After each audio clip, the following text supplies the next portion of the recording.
Good evening, everyone. I will be doing my informative speech. Did you know that China uses an entirely different calendar system to plan out their holidays? They use the lunar calendar. That is vastly different from our own. And I will be going over one of the most significant holidays that they use this calendar for. Is Chinese New Year's. Before I begin, I would just like to inform everyone that I have had a couple of my native Chinese friends go over my speech, and they have approved of everything that I've said. I will be going over the history of the holiday, events that take place during the holiday, and the cultural meaning tied behind traditions of the holiday. To start us off, according to an article by History.com, this holiday actually started back in the 14th century when the emperor of the time created the calendar. He created the calendar to more or less help farmers tend to their crops and other workers to do their job in a more timely fashion. They don't really use months, but they kind of separate into 3 different years. These years are marked with animals.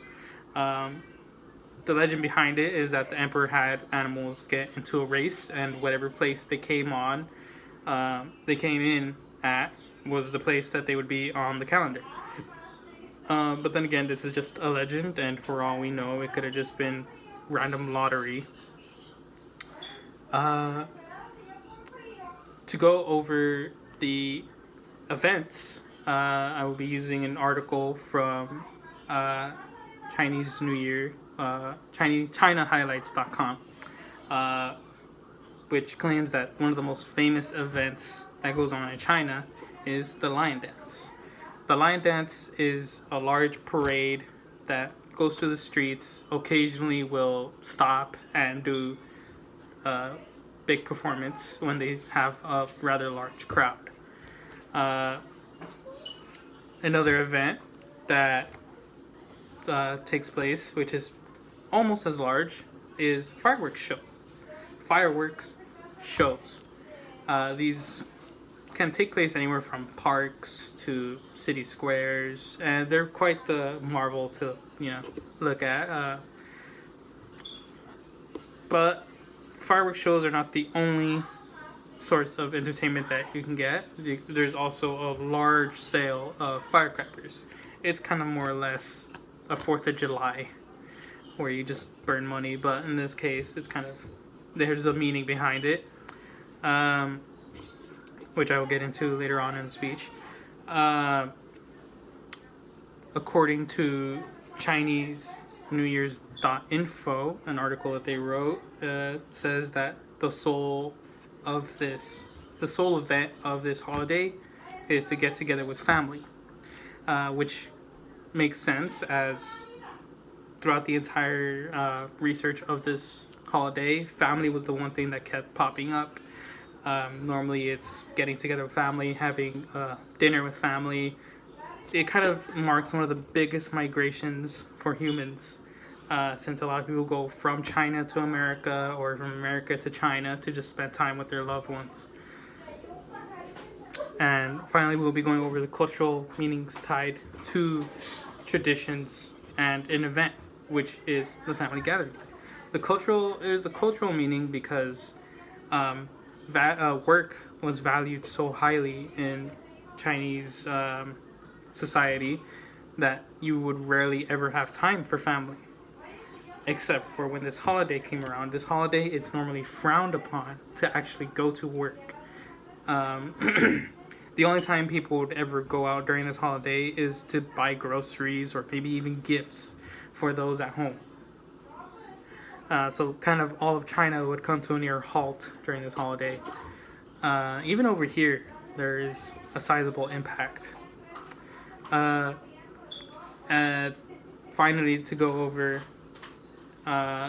the entirety of the traditions in this New Year's, according to an article written by ChineseNewYear.net,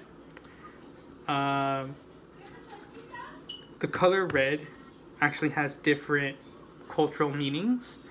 One of them is actually, well, one of them that is founded, and you can ask almost any Chinese person, is that the color red is a symbolism for good luck. But another kind of meaning is to drive away a monster. This kind of ties to a legend where a monster would come down at the end of every year, eat the livestock, eat the people of villages, until one day they found out that the color red and fireworks actually scare off the beast. And so that's kind of why they dress up in red and set off fireworks and just spend time with family, as they could live in peace now without having to fear a monster coming down and eating them. Even the fish has, even the food, even the food has cultural meaning.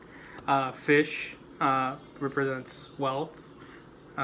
Dumplings represent luck. And lastly, noodles represent longevity. Other foods also have cultural meanings within this holiday, but then those kind of tie into other holidays, which I will not be going over. But finally, to conclude my little lesson on this beautiful holiday, I hope that my breakdown of the history, events, and cultural meanings behind traditions actually inspire some of you to attend celebrations. Unfortunately, they all have been canceled as of now, but I hope that by maybe next Chinese New Year's they are lifted, and maybe I can see some of you guys attend those. Bye.